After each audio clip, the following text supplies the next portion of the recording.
पारना का टाइम नौकाशी का टाइम हो और मैं 8 बजे इधर व्याख्यान रखूं तो आप क्या कहोगे महाराज साहब, नौकाशी के टाइम में व्याख्यान रख दिया, हमारा नौकाशी का क्या होगा? और उधर 9 बजे तो चौका बंद हो जाता है और आप 9 बजे व्याख्यान उठाओगे, फिर क्या? मैं कहा दोपहर में। नहीं महाराज साहब, पर कैसे? थोड़ा एडजस्ट करो।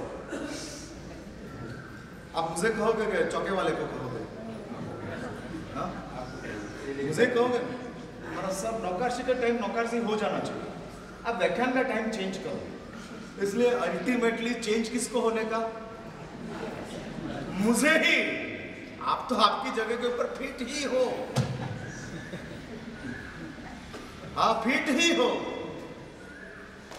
बात ऐसी है ना, पता है आपको, जब बेटा खड्डे में गिर गया हो ना और 4 फुट की डीप में बेटा खड्डे में चला गया, अभी बेटा तो खड्डे में खेल रहा है लेकिन माँ को उसको बाहर बुलाना है, तो बेटा खड्डे में से बाहर आएगा कि माँ को झुकना पड़ेगा? हाँ, माँ को झुककर हाथ देना पड़ेगा, बेटा हाथ पकड़ ले, और फिर बेटा हाथ पकड़ता है और माँ बस जस्ट लाइक मैं माँ के रोल में हूँ, हाँ मैं झुकता हूँ और आप हाथ पकड़ लेते हो और आप कहते हो कि महाराज साहब आपने हमको उठाया, नहीं मैं झुका इसलिए आप ऊपर आए, बाकी मैं खड़ा रहता तो आप कोई। हाँ, और एग्जाम्पल को अपने को अप्लाई करना तो कर दे, कभी एक बार डिक्लेयर कर देते इधर के 8 बजे नौकाशी और मैं डिक्लेयर कर दूं 8 बजे व्याख्यान,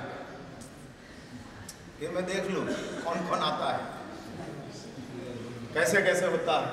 हाँ मैं देख लूं, लेकिन मुझे पता है कि आपकी सगवड़ में, आपकी स्वतंत्रता में, आपकी जो व्यवस्था है उसमें यदि हम डैमेज नहीं करते हैं तो आपके लिए हम गुरु हैं, नहीं तो कदाच दोस्त भी बन जाए और आगे जाओ तो दुश्मन भी बन जाए।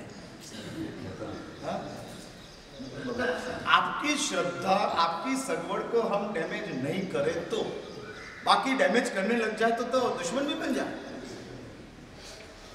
हाँ बन जाए, बिना पूछे आपके बेटा या बेटी को मैंने दीक्षा दे दी, सच बोलो मैं आपका दुश्मन के दोस्त के गुरु।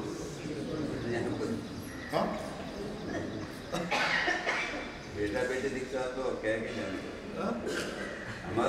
अभी समझ लो मैंने बिना कहे दे दिया, हो गया। हाँ, मैंने दीक्षा दिया वो रॉन्ग हुआ क्या? रॉन्ग क्या हुआ? रॉन्ग क्या? वो बोलते रॉन्ग हो गया। आप बिना इजाजत दीक्षा दे दो वो तो रॉन्ग हो गया। क्या रॉन्ग हो गया?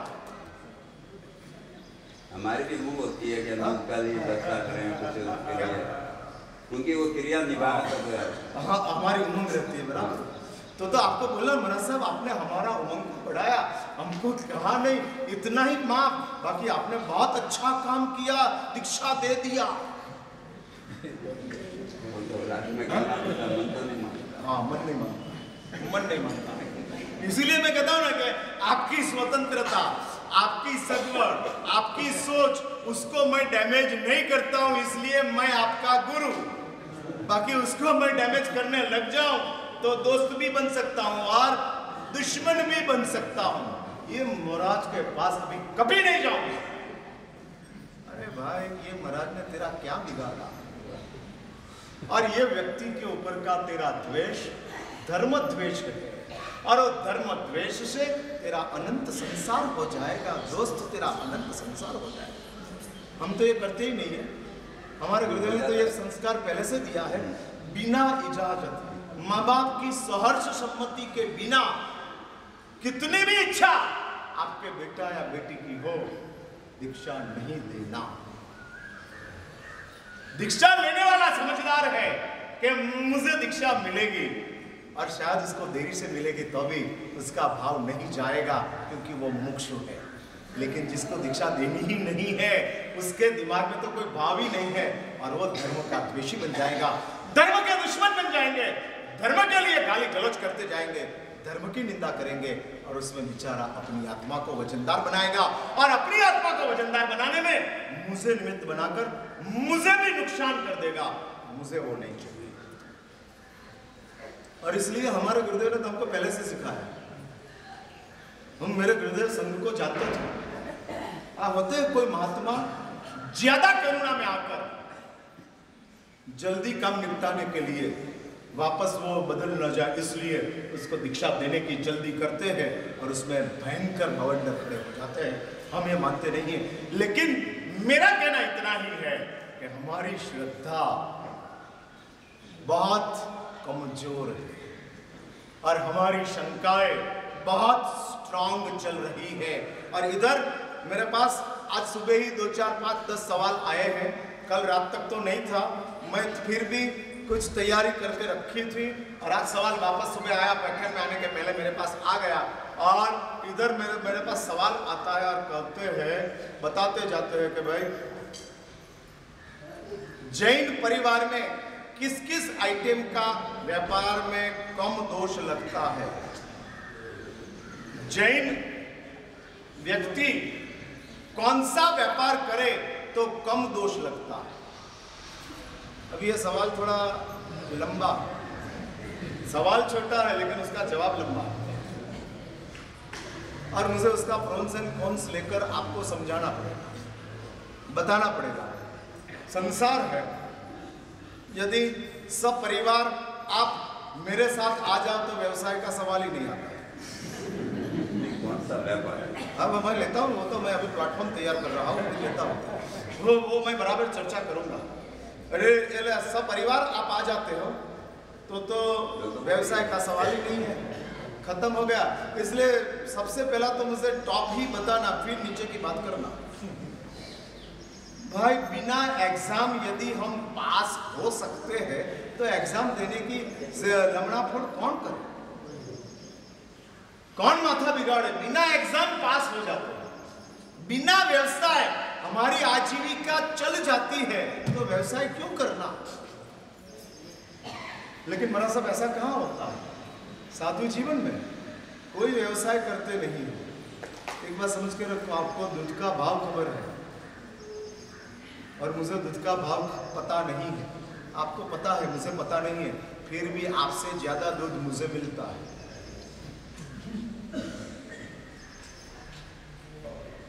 हाँ, आपको दूध लाने में कंट्रोल रखना पड़ता है। हमको ऐसा कंट्रोल नहीं, हमको प्रतिज्ञा है, कंट्रोल नहीं है। कंट्रोल मीन्स मजबूरी है, प्रतिज्ञा मीन्स अपनी खुद की सोच है।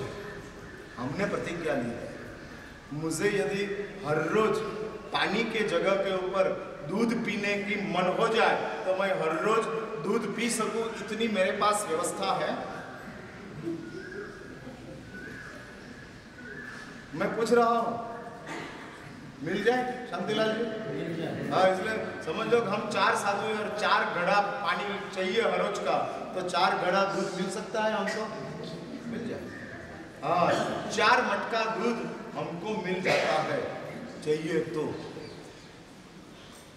लेकिन हम दूध को छोड़कर समझ लो बैठे हैं और दूध पीते नहीं है कि लेते नहीं है। वो हमारी प्रतिज्ञा है, वो हमारा कंट्रोल नहीं है।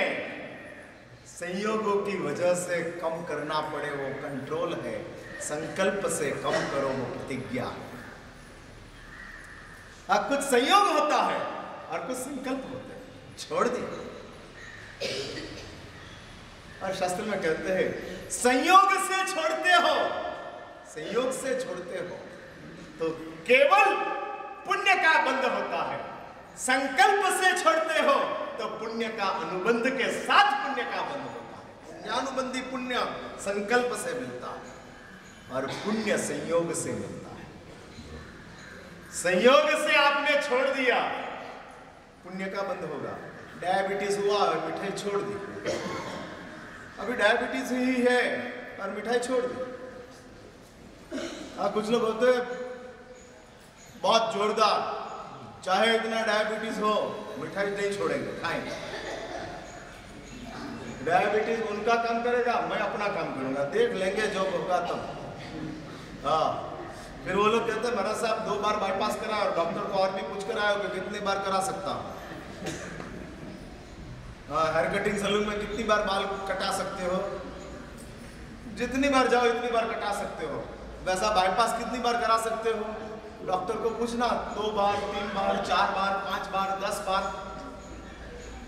रहता है मुझे मम्मी में मिला तो महाराज साहब 7 बार बाईपास कराया, 7 टाइम्स 7। मैंने पूछा कि भाई डॉक्टरों ने अब क्या कहा? डॉक्टर ने कहा कभी और 2 बार करा सकता है, उनसे ज्यादा नहीं होगा। और महाराज साहब 2 बार का प्लस में रखा है, बाकी का 7 यूज कर लिया। वो तो टॉक टाइम जैसी बात करता था मेरे साथ, अभी इतना टॉक टाइम बाकी है, बाकी खत्म हो गया। अरे तेरा हार्ट प्रीपेड थोड़ी है, ये तो पोस्टपेड है। और ये चलते हैं। इसलिए मुझे कहना है कि यदि अपने जीवन में छोड़ देने का संयोग आया है तो संयोग को संकल्प में ट्रांसफर करो। संयोगों से मत छोड़ो, फिर संकल्प के साथ छोड़ो और बोलो कि महाराज साहब आज डायबिटीज है, इसलिए मैंने मिठाई छोड़ने का मन किया है, लेकिन कल समझ लो कि भगवान की कृपा हो गई और मेरा डायबिटीज मिट गया, तो भी मिठाई की प्रतिक्रिया चालू रहेगी।